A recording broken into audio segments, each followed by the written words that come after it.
Bom dia, irmãos. Paz seja convosco. Vamos dar continuidade aos nossos estudos em 2 Coríntios, agora no capítulo 8. Vamos ver alguma coisa sobre generosidade.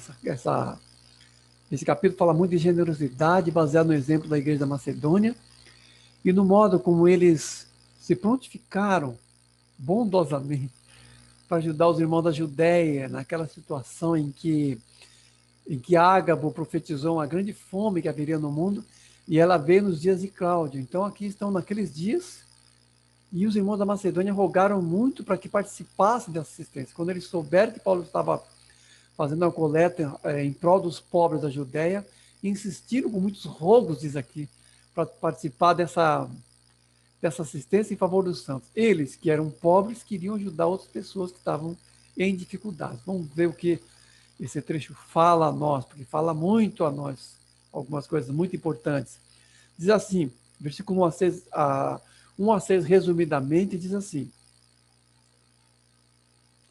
Também, irmãos, vos fazemos conhecer a graça de Deus concedida às igrejas da Macedônia, porque a pobreza deles superabundou da sua generosidade, pedindo-nos com muitos rogos a graça de participarem da assistência aos santos. E não somente fizeram como nós esperávamos, mas também deram-se a si mesmos, primeiro ao Senhor, depois a nós. O que nos levou a recomendar a Tito que complete essa graça entre vós, igreja da Macedônia, né? Igreja da Macedônia, e a graça concedida a eles. Que graça que foi concedida a eles? Em primeiro lugar, não era nenhuma graça daquelas que geralmente entendemos como bênção, porque infelizmente ouvimos tanto falar de graça como bênção, no sentido de receber algo de Deus, que perdemos de vista o que é realmente a graça de Deus naquilo que são as normas do Evangelho para nós. A graça concedida às igrejas da Macedônia é a interioridade do Evangelho. Essa é a graça. Interioridade do Evangelho e o modo como generosamente eles queriam cooperar na assistência aos santos. Que graça é essa? A graça do dar.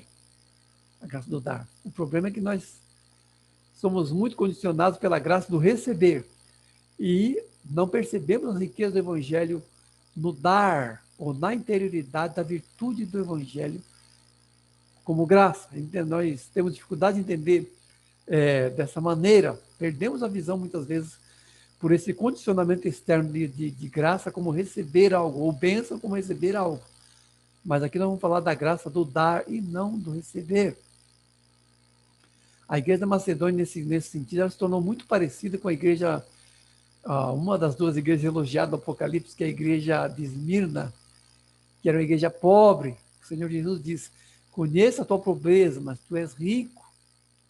Esse elogio do Senhor, só a igreja de Esmirna e a igreja de Laodiceia são elogiadas, ou apenas elogiadas nas cartas das 7 igrejas lá em Apocalipse, nos primeiros capítulos do Apocalipse. E a igreja da Macedônia é parecida com a Esmirna nesse sentido. Ela é uma igreja pobre, mas que é rica. Por quê? Porque a riqueza dela se reverte em uma generosidade de dar. São igrejas que são pobres por fora, mas ricas por dentro, em tudo aquilo que seria a verdadeira riqueza. Expressa inclusive nos evangelhos. Jesus faz, às vezes, até contraste entre pessoas que são ricas por fora e são pobres em relação a Deus. É pobre para o mundo, mas rica para o mundo, não é isso? Mas pobre em relação a Deus, o pobre diante de Deus. E a igreja macedônia nos fala muito nesse sentido. Porque ela é uma igreja assim, que com toda a pobreza que tem, insiste em querer dar. De sua pobreza, ela insiste em querer dar. E essa é a riqueza que eles têm. Pobres que enriquecem. Ao contrário da igreja de Laodiceia, por exemplo, que era uma igreja que se considerava rica, e o Senhor diz a ela: você não sabe que ao contrário de ser rica, você é pobre, miserável, cego e nu. Isso é o que você é de fato. A tua verdadeira substância é miserável, não é rico. E a igreja macedônia ela é rica nesse sentido. E nós vemos isso como decorrência direta do evangelho e da compreensão do evangelho. Isso que é importante entender. Porque Paulo diz que eles deram-se primeiramente ao Senhor e depois a nós. Quem de nós entende isso? Que nós temos que nos dar ao Senhor e também nos dar aos irmãos. Quantos cristãos entendem verdadeiramente isso?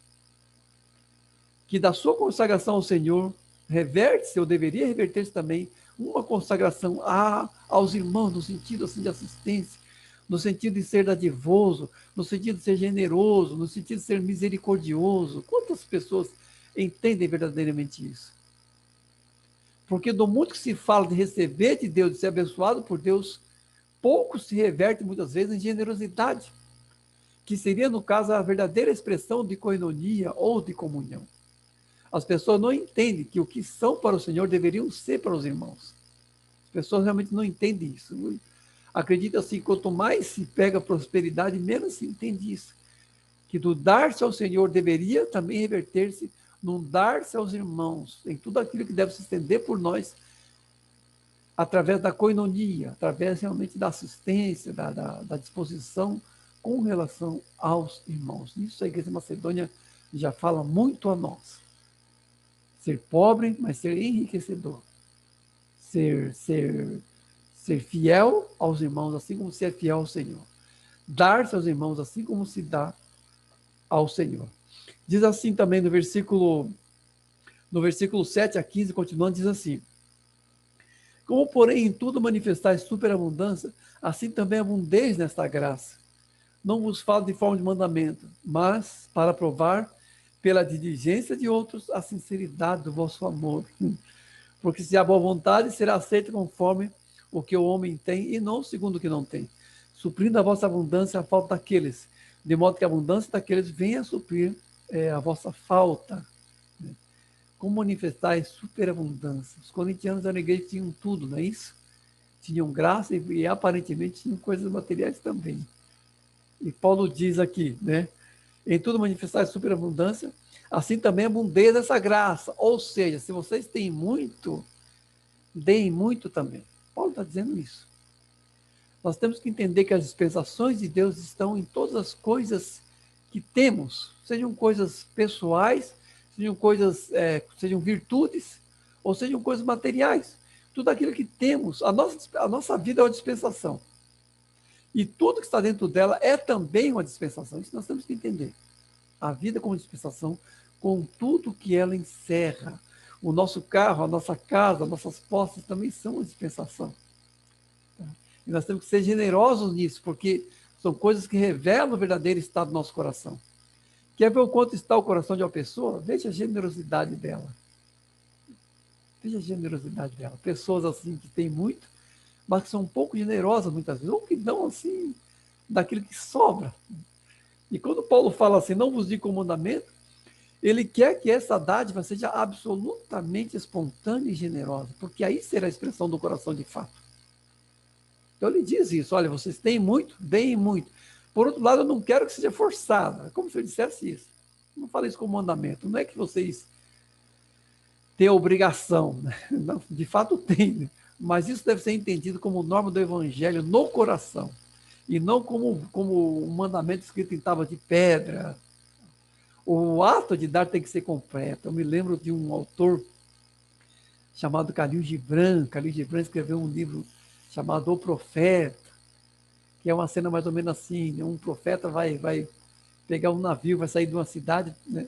E enquanto ele espera o navio chegar, as pessoas começam a perguntar sobre vários assuntos sobre ele. Mestre, fala do amor, fala do criar filhos, ele fala várias coisas. Vossos filhos são vossos filhos, mas filhos da ânsia da vida por si mesmo, por aí vai. Na verdade, não é um livro sem cristão, é um livro místico. O Profeta, apesar do nome Profeta, é um livro místico. O Khalil Gibran é um místico, foi um místico libanês. O livro em si é belo. E quando fala assim, fala-nos do dar. Então ele fala assim, quando nós damos de coração, é então quando de fato damos. Quando damos de nós mesmos, é quando de fato damos, porque o dar é completo. Você não está dando o que te sobra, está dando do teu coração mesmo, daquilo que você tem de mínimo ou de pouco, muitas vezes, que é o que se retrata aqui nessa igreja da Macedônia. De sua profunda pobreza se gerou uma riqueza de generosidade. Essa é a expressão que Paulo usa. Nós vemos isso também lá no Evangelho de Lucas, quando Jesus está observando as pessoas dando suas ofertas no templo, e ele vê que muitos ricos davam grandes quantidades, E depois chega uma pobre viúva e dá 2 pequenas moedas. Eu até falo o valor, 2 quadrantes, valor pequeno. E Jesus convoca os discípulos e fala: estão vendo isso aí? Essa viúva deu mais do que todos os outros, porque os outros deram o que lhe sobrava. Ela não, ela de sua pobreza deu tudo o que tinha, todo o seu sustento. Então Jesus qualificou a oferta daquela viúva não pela quantidade financeira em si, mas pela qualidade do dar, e não do valor monetário, mas da qualidade da generosidade dela. Isso deu ao dar da viúva uma qualidade maior do que toda a riqueza dos outros que deram daquilo que tinha em abundância. E Paulo aqui, de certa forma, escrevendo aos Coríntios, ele menciona essa riqueza do dar dos macedônios e coloca-os até como, de certa forma, como um desafio, porque ele diz assim, que queria provar o amor dos corintianos pela diligência de outros. Pela diligência de outros. Deixa eu fazer uma pergunta aqui. Quais são as medidas que nos medem verdadeiramente? Quais são as medidas que nos medem? Você já se sentiu em uma medida inferior com relação ao teu próximo? Você já se sentiu em uma medida inferior com relação à generosidade de outra pessoa, à bondade de outra pessoa, à paciência de outra pessoa, à graça e a reação de outra pessoa, o perdão de outra pessoa? Você já se sentiu assim? Eu já me senti algumas vezes. Inferior a uma outra pessoa, inferior inclusive a mundanos. Já vi mundanos reagindo melhor do que eu, em situações que eu, como cristão, deveria reagir bem. Você já se sentiu assim, em uma medida inferior? Paulo pega a medida da excelência dos macedônios e coloca os coríntios, de certa forma, na parede, dizendo assim, que o amor deles seria provado pela solicitude de outros. E muitas vezes nós somos provados e contrastados pela virtude de outros. É o que temos de aprender, na verdade. Com quem você vai aprender a calma? Com uma pessoa calma. Com quem você vai aprender a generosidade? Com uma pessoa generosa. Com quem você vai aprender a bondade? Com uma pessoa bondosa e assim por diante. São pessoas assim que nos ensinam, que são assim, muitas vezes melhores do que nós. É constrangedor, às vezes, você constatar que uma pessoa é melhor do que você em coisas que muitas vezes você fala. Já me vi na situação assim. Já me vi pessoas melhores do que eu em coisas que eu prego, que eu ensino, e vejo que uma pessoa que não prega e não ensina é melhor do que eu naquele tema. Então, assim, é constrangedor, mas é uma coisa para a gente aprender também. Nós temos que ter a humildade de aprender com a virtude dos outros. Aprender pela solicitude dos outros em relação à generosidade, por exemplo. Aprender pela paciência dos outros, aquilo que nos falta muitas vezes em paciência. Aprender pela calma dos outros, que nos falta muitas vezes em calma. Aprender em boas reações mansas, pela reação mansa de outras pessoas. Já vi isso em um mundano, já vi isso em mundanos, inclusive, melhores reações do que as minhas. Aprender pela solicitude dos outros. Às vezes até um constrangimento. Mas se tivermos coração, aprenderemos humildemente daquilo que não temos em nós mesmos, perfeitamente formado, como deveríamos, como cristãos. Se há boa vontade, ela será medida por aquilo que o homem tem, não por aquilo que não tem, não é isso? Paulo diz assim que é importante que não andemos segundo aquilo que já alcançamos. O problema é isso, é que nós temos que andar segundo o que já alcançamos e almejar aquilo que não alcançamos. Mas isso em termos de fruto do Espírito. Não é almejar coisas materiais. Projetos pessoais todo mundo tem. Todo mundo quer se dar bem, todo mundo quer ser mais rico do que é, ter mais coisa do que tem. Mas o nosso verdadeiro almejar tem que ser relacionado ao Evangelho. Temos que andar segundo o que alcançamos, mas também tendo em vista aquilo que não alcançamos ainda. É uma trajetória isso.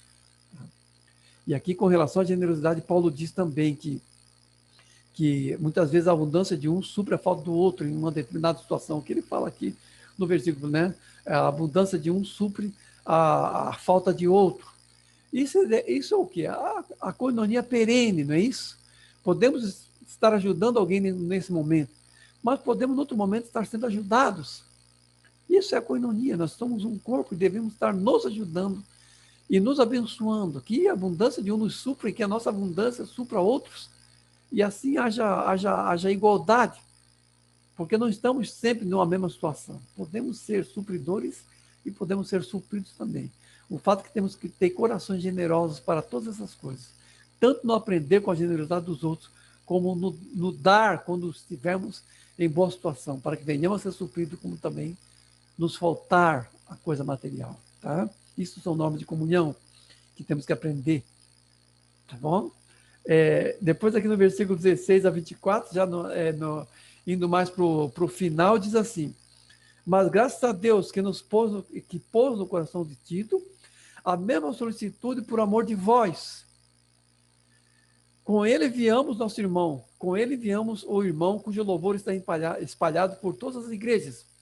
Pois o que nos preocupa é procedermos honestamente, não só perante o Senhor, como também diante dos homens. Manifestai, pois, perante as igrejas a prova do vosso amor. É assim que Paulo termina esse capítulo, dizendo que envia o irmão Tito, cujo louvor está espalhado entre as igrejas. Qual é a preocupação de Paulo aqui? A responsabilidade com o trato dos assuntos da igreja, das coisas de Deus. Tito está indo aqui levando as dádivas, levando as ofertas dos irmãos, e Paulo tem muito zelo com relação a isso. Envia uma pessoa que tenha a capacidade moral para tratar com esse tipo de assunto, que é assunto financeiro. Quais são as capacidades que devemos ter para tratar das coisas de Deus? Principalmente capacidades morais e espirituais, principalmente isso. Nós vemos lá no capítulo 6 e 7 do livro de Atos, principalmente no capítulo 6. Capítulo 7 já vai falar do martírio de Estevão, mas antes disso fala da eleição dos diáconos, que eram pessoas colocadas justamente para tratar desse assunto da assistência, da distribuição entre os irmãos, os alimentos e as ofertas que supriam a necessidade dos santos. Ali, como expressão da comunhão entre os irmãos, partilhavam os bens entre si. E as pessoas que eram colocadas nessa administração eram pessoas cheias de fé e do Espírito. E eram coisas assim, por assim dizer, secundárias. Pedro, aliás, diz naquela ocasião que os apóstolos iam se dedicar à oração e ao ministério da palavra. E esse assunto da administração iam colocar os diáconos sobre eles. Mas mesmo para isso, eram pessoas cheias do Espírito. Não pessoas cheias de capacidades administrativas. Não pessoas cheias de contabilidade, mas pessoas cheias do Espírito. Pessoas assim. Digo isso porque no reino de Deus o que importa é a pessoa ser cheia do Espírito e de sabedoria para fazer a obra de Deus, seja qual for a obra de Deus. Me lembro que um tempo atrás estava falando sobre excelência, e um abençoado está falando de excelência, mas muito no sentido assim, de uma capacidade intelectual, né? Pessoas bem formadas. Esse é o conceito de excelência hoje em dia. Vamos colocar na liderança pessoas que são líderes no mundo. O cara é um dono de supermercado, é um médico, é um arquiteto. Vamos colocar na liderança. Não há eco nenhum disso na palavra de Deus. Geralmente as capacidades são capacidades espirituais, são capacidades morais e espirituais. A pessoa é colocada em posição de liderança ou até mesmo em posição de assistência, como é uma diaconia, a partir do fato de ser uma pessoa cheia do Espírito de Deus. Tito é uma pessoa recomendada por toda a igreja. E hoje em dia vemos muitas vezes pessoas cuidando das finanças da igreja, pessoas enroladas, pessoas com processo nas costas, e estão lá na liderança. Por quê? Porque são da nata, não porque são pessoas realmente se capacitadas espiritualmente, não são capacitadas num nível muitas vezes secular, que nada tem a ver com as coisas de Deus. E Paulo aqui é muito zeloso com essas coisas. Ele fala, inclusive, assim: pois o que nos preocupa é procedermos honestamente. Então, o que importa, Paulo, é isso, o precedente moral dessas coisas. Tito é uma pessoa recomendável. É Tito que é colocado sobre isso. Não vão colocar uma pessoa lá que tem uma empresa, mas é enrolada. Não, vai colocar uma pessoa que tem boa reputação, é isso que importa. E o que importa é que Paulo proceder honestamente, não só diante de Deus, mas também diante dos homens. O que acontece hoje em dia é isso. Quais são os maiores escândalos na igreja hoje? Pessoas que não procedem honestamente. Nem diante de Deus, muito menos perante os homens. A desonestidade. E aí, quando eu falo de honestidade, não estou falando apenas de honestidade no sentido específico de desvio, mas estou falando no sentido de má administração dos recursos da igreja. Estou me referindo a pessoas que enriquecem com recursos que não são para isso. Os recursos da igreja não estão perante a liderança para o enriquecimento ilícito de pastores. Estão para a assistência dos santos e para o sustento do ministério. É disso que se trata aqui. Sustento dos irmãos, sustento do ministério. Aqui, obviamente, que é uma assistência ao necessitado realmente, mas aqui são paradigmas, são padrões que são usados também para as coisas relacionadas ao ministério de maneira geral. São os mesmos padrões. Se Paulo evoca a generosidade dos irmãos, por outro lado, ele se preocupa com a honestidade na gestão desses recursos. Porque ele sabe que a igreja está sendo vista pelo Senhor e julgada pelos homens. São duas balanças aqui. A balança do Senhor e a balança dos homens. E as pessoas não estão, muitas vezes, sendo honestas numa ou noutra coisa. As coisas mais escandalosas que vemos hoje em dia, infelizmente, é isso.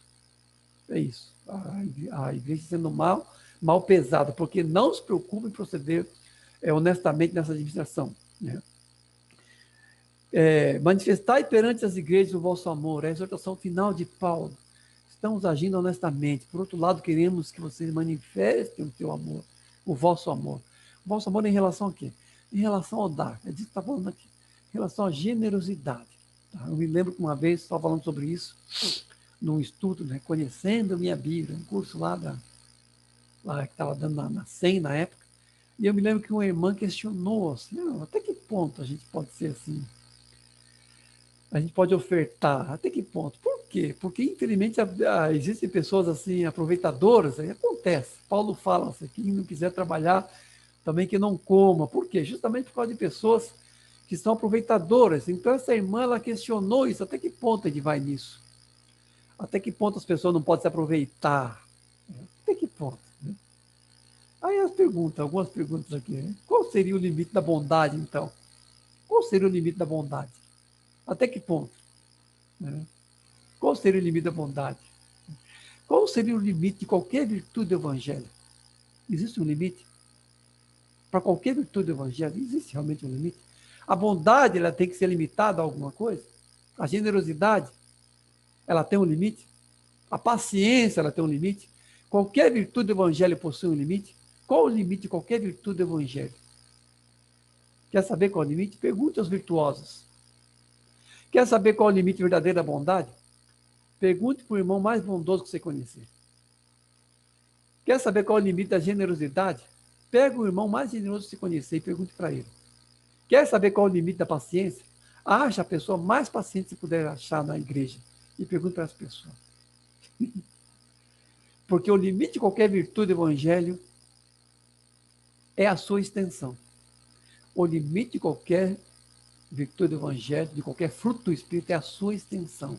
E não o seu impulso em contrário.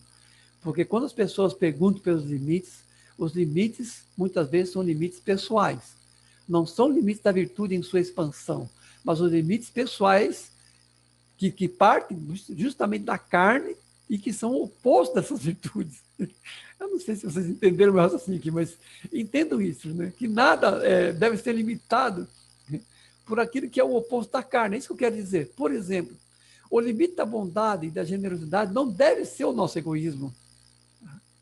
O limite, né, do nosso perdão não deve ser o nosso ressentimento, a nossa amargura. E por aí vai, porque são essas coisas que nos limitam. São essas coisas. Não a extensão da bondade, mas a nossa maldade. Não a extensão do perdão, mas a nossa falta de perdão, o nosso ressentimento. É isso que limita. Os fatores limitantes são esses. Quando Pedro chega a Jesus, a pergunta que Pedro faz para Jesus: Senhor, até quantas vezes eu tenho que perdoar? Meu Deus, essa pergunta de Pedro. Até quantas vezes eu tenho que perdoar o meu próximo? Até 7 vezes? Para ele é uma medida. O que Jesus respondeu? Eu não te digo até 7 vezes, mas até 70 vezes 7. Foi essa a resposta de Jesus. Né? O que Jesus quis dizer? 490 vezes, foi isso? Foi isso que Jesus quis dizer? Pedro, você tem que perdoar 490 vezes. É isso que Jesus disse? Não. Entendemos claramente que não há limite para o perdão. É isso que Jesus quer dizer. Não há limite para o perdão e não há limite para nenhuma virtude baseada no Evangelho. Nenhum fruto do Espírito deve ser restringida pela nossa carne. A verdade é essa. Então, qual é o limite? O limite deve ser a expansão. O quanto podemos expandir é o seu limite. Nesse sentido, o limite tem que ser cada vez maior e não estancado em nossa própria carne, estreitado o nosso coração, como falamos no versículo anterior. Então, irmãos, isso eu quero dizer. Deve ser a nossa oração constante, essa expansão da graça de Deus em nós. Aqui nós falamos muito da generosidade e do dar, mas podemos falar de outras virtudes também que devem ser estendidas sempre em nossos corações. O amor deve ser expandido dentro de nós, para além de todo o nosso egoísmo, para além de todos os nossos apegos, a nossa amargura. Que como a igreja de Macedônia e de Tiatira, sejamos realmente pessoas bondosas, desapegadas. Aqui eu estou ampliando o conceito porque o que se limita em bondade provavelmente limita-se também em outras virtudes do Espírito de Deus, em outros frutos também do Espírito de Deus. Provavelmente nós não somos limitados apenas no dar material, provavelmente nós não nos damos em outros termos também. E o que a igreja da Macedônia nos mostra é justamente isso, se dar ao Senhor e se dar ao nosso próximo em todos os termos do Evangelho. Então que o Senhor realmente assim expanda e alargue nosso coração para que possamos realmente manifestar o Evangelho em toda a graça e em toda a nossa comunhão como igreja. Amém? Deus abençoe, irmão.